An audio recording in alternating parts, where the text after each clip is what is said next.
A new twist. We were all wondering what caused the split of Arnold and Maria. Well, we may have a new hint this morning. The actor and former governor of California admits to having fathered a child with a member of his household staff. It apparently happened more than 10 years ago, but Schwarzenegger only just told his wife after he left the governor's office earlier this year. He issued a statement this morning apologizing to his family and friends.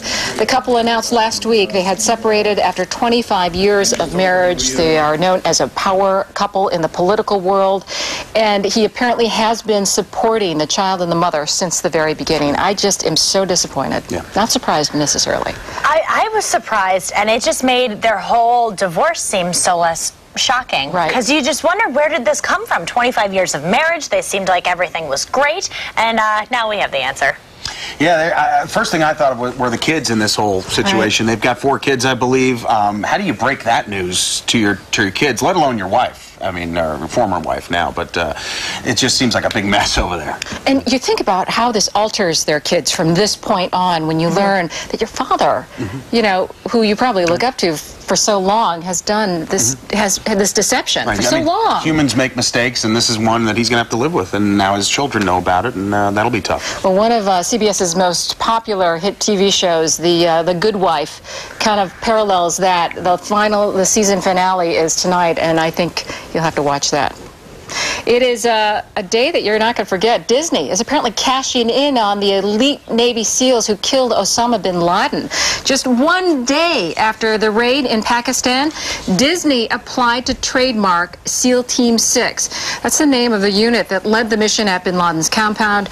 Disney says it wants to use the trademark for a number of products, including entertainment and education services, as well as clothing, toys, games, and Christmas stockings. I just think that's very cold. The day after, well, everybody's celebrating the death of a terrorist leader, they are thinking about money. Yeah, I mean, they are a cash cow. We know that. Disney is a cash cow, but I think at the same time, it's something that might be a little tacky or construed a little tacky. I think if Disney were starting to think about working on a movie that you can understand that. Yeah, I want to watch that. I can see that, because Disney makes some great movies about real-life situations. They do, but this, like, included the merchandising. So there's a chance one day kids are going to be SEAL Team 6 for Halloween. Yeah, like, it could happen. I don't know. I just feel like they took an opportunity, ran with it, which may have been a smart business decision, but not so ethical. Yeah. I think so as well. And we should tell you, though, that the people who made The Hurt Locker, the Oscar-winning movie, they're working on a movie about the elite Navy SEALs Team 6.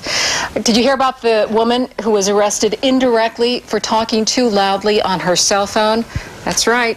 Over the weekend, a woman was kicked off an Amtrak train and arrested in Oregon for allegedly threatening passengers, those around her, who complained that she was talking so loudly on her cell phone.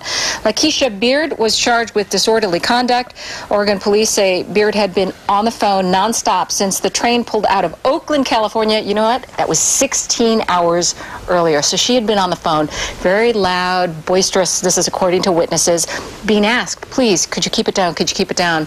Kept it up, then started threatening the other passengers. What is it about public transportation that makes people want to pull out the phone? It happens on trains, on planes. I mean, when I'm on a plane, the plane hits the gate, everybody immediately gets up, calls somebody and says, yep, I'm waiting. I'm trying to get off. There's people in front of me. I'll tell you, you know, they give you a play-by-play. I have to hear that. In that situation, it would be better just to text, like, I just landed. Here's what's happening. I mean, everyone knows what happens when the plane docks, right? You sit there for a good 15 minutes.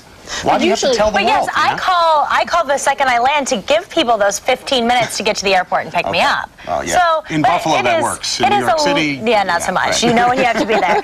I mean, I think it is weird that we're so attached to our phones and that we can't go for however long she was on the trip. But we also don't know what she was talking about. There may have been some sort of mitigating circumstance. Yeah, we have no idea. For 16 hours, I think you should have something resolved at that point. If it's something, an emergency, get off the train and go home. But, you know, I think the point is here, she was inconsiderate of those around her. They had asked her politely in the beginning, please, you know, and most people comply with that. And even the Long Island Railroad, I have friends that take that every day into New York City, and they can't use their phones. They have to turn them off, keep them off. Yeah, so they're starting to do that.